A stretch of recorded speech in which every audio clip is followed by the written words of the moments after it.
chair recognizes the gentleman from New York, Mr. Espaillat, for 5 minutes. Thank you, Madam Speaker. I rise today because my district is hurting. Washington Heights, Inwood is hurting because they saw how Officer Jason Rivera was taken away from us. A 22-year-old son of Inwood was taken away from us by gun violence when he responded to a family dispute.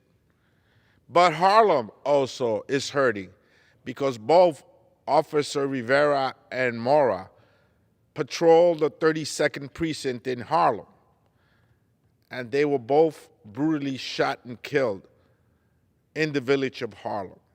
East Harlem is hurting, Madam Speaker, because we saw how a young woman, Crystal Bayron Nieves, who worked in a Burger King, was shot and killed. Even though she gave the money from the register to the person that held up the Burger King at gunpoint, she was still brutally shot and killed.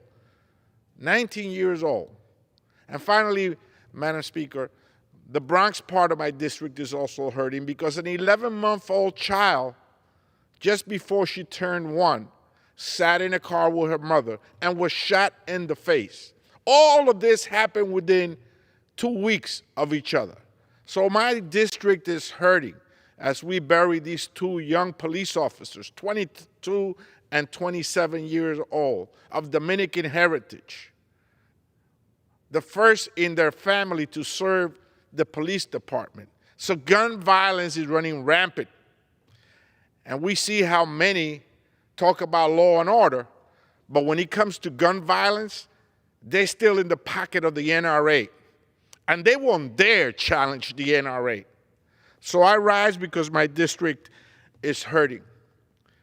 And we are supportive of Mayor Adams' plan of precision policing, which has identified 700 people that have been involved in 1,700 acts of violence involving an illegal weapon. We understand that much more has to be invested in ATF, so we cut off the iron pipeline that brings weapons to the corner of my district from South Carolina and North Carolina and Georgia. But we also have to invest $50 million in summer youth jobs. We got to invest more money to have the violence interrupters be part of the resolution of this violence ripping our communities across the country. We must all work together to resolve this epidemic of gun violence. We must pass the package of gun laws that we have here in this floor, including ghost guns, which continue to play an increased role in the death of people across the country, circumventing background checks and other restrictions that must be put in place to keep guns away from people's hands. Madam Speaker, I urge my House colleagues to join me today for a minute of silence in the memory of Officer Rivera and Officer Mora, and in support of their 2 families. We join them, and we will always be by their side. Madam Speaker, I ask for a minute of silence.